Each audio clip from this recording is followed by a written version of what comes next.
Look, I love when people read my stories. Obviously, it matters to the bottom line of my employer. It matters to the bottom line of my employer. That's different from false. What the fuck? What the fuck are you talking about?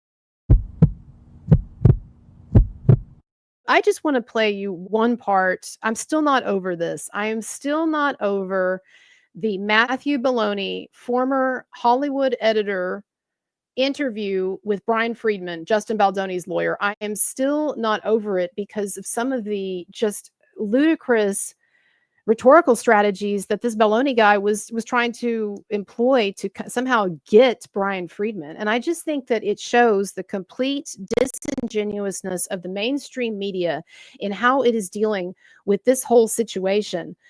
Some of the things that he's saying here. And of course, y'all have to know that the Hollywood Reporter, right? They've written so many hit jobs on so many people. And now it seems like they're trying to get Baldoni. Anyway, so this was an interview the other day between former Hollywood Reporter editor Matthew Baldoni and Brian Friedman, Baldoni's attorney. And I looked at this a lot more in an earlier video, but I just want to play the part that I found to be most infuriating. There's a little bit of lead up to it, so just kind of chill out. But something just astounding here. And everyone is entitled to their own feeling. But from a legal perspective, the question really is, was there harassment? One has to ask themselves, when is the time that people and news organizations are going to be allowed to be reckless, when they're going to be allowed to continue to put out false information and not be held responsible for it? But what is false in this story? You say that it all put together paints a misleading or a distorted picture. That's different from false. What the fuck? What the fuck are you talking about? What the fuck are you talking about? What the fuck? What the fuck? What? One more time. I'm sorry if I bust your eardrums or whatever. This just, I've heard this now like 10 times. I've listened to this thing and it drives me fucking crazy. If you missed it, because you maybe were kind of falling asleep with what led up to it, just listen one more time. See if you detect any kind of possible logical fallacy here on the part of the interviewer. To put out false information and not be held responsible for it. But what is false in this story? You say that it all put together paints a misleading or a distorted picture. That's different from false.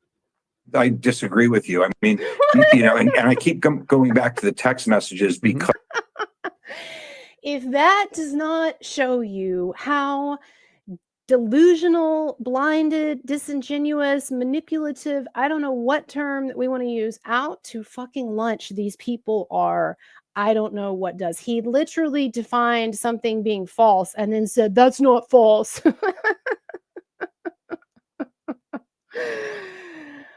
Wow.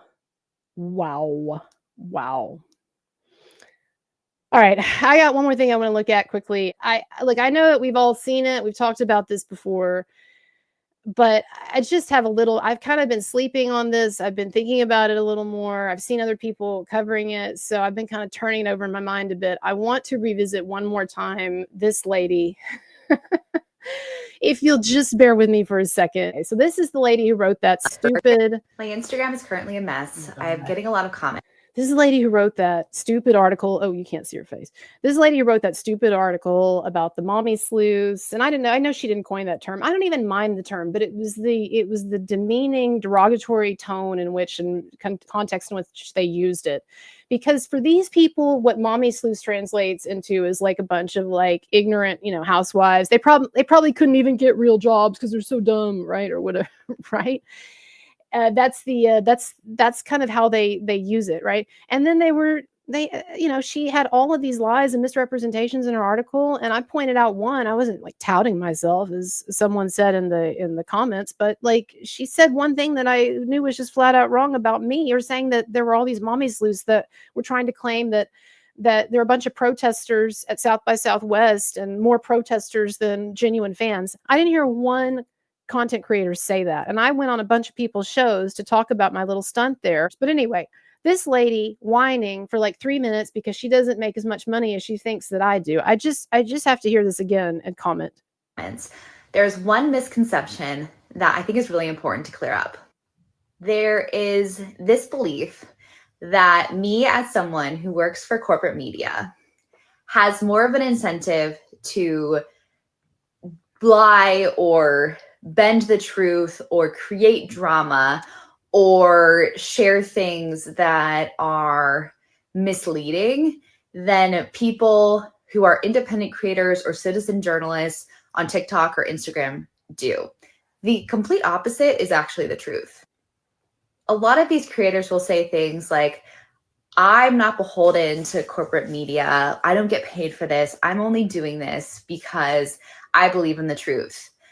But they are not only getting paid for creating this content, they get paid the more dramatic that it is, the more they can keep you guys engaged, the more crazy it is, the more theories they can come up with.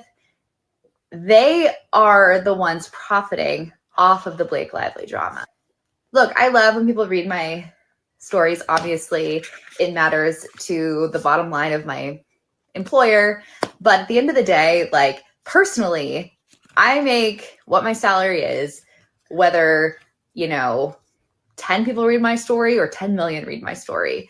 I personally do not profit off of this Instagram account. I do not profit off nobody wants to watch any of my stories per story. Nobody wants to watch your shit, girl. But that's why you can't profit off of your Instagram or whatever, because nobody wants to watch your shit. And why didn't you at least, like, I don't know, wash your hair before this? I know I'm one to talk. I got dirty hair a lot, but I'm out here like streaming all the time, people. If I were this lady and I had let me just say, if I were this lady and I had a bunch of people online attacking me for some article that I wrote that actually happened to make some waves as opposed to everything else that she probably writes, and I finally got a little bit of notice and there are people talking about me and there's like some buzz around me, and I'm like, okay, I'm going to make a video and I'm going to address all my haters and I'm going to address this buzz and I'm going to try to kind of, capitalize on this to make more of a name for myself, I would look fucking better than that. And it's not that I'm blaming her for being unattractive. She's not that unattractive, but she just like made no effort. What is with that grandma sweater? Did you knit that, sweetie? I don't understand what's going on here. I thought you worked for Glamour. Oh no, I'm bullying her based on her looks. Someone called Blake Lively. I'm bullying someone. I did accidentally rip up my Marilyn Manson money, though. That's unfortunate there. That was going to be like an heirloom or something one day to pass on to my my kids or something. Okay, here we go. Continuing on. I don't make money. Could go on here and spend my time, coming up with Blake Lively theories or Justin Baldoni theories or, analyzing lip reading. And I would get rewarded by the algorithm because I would be causing controversy. I would be causing drama. I would be causing people to come back to my account because. Is that how it works? I love how she also like acts like she's like, an expert. Like she studied online anthropology for like many semesters. I've read all these books to understand online culture. And let me tell you how it works. Are you ready? Are you ready for the teacher to explain to you how online culture works? See, if I like talk about like controversial stuff and I like say things that like get people like worked up, then I get more views. Oh my God, is that how it works? It's like they beamed her in from like early 2000. Like she's from like the year 2000 and she's like been beamed here to explain internet culture to us. And she doesn't realize that we already moved on, lady. Yeah, it's 2025. We all understand how these things work. This is why you're still stuck at Glamour. They would be so freaked out or interested or unbelieving of what I was saying. And, when you have a story like this, something doesn't happen every single day. But these creators they're getting huge accounts. They're making a lot of money off of this drama and they have to keep it going. They have to get people coming back. Oh, we have to get them coming back. I would be willing to bet that a lot of these creators who, are yelling at me we have to keep them coming back. We're like your local smack dealer, dude. We give you a taste. You want a little taste?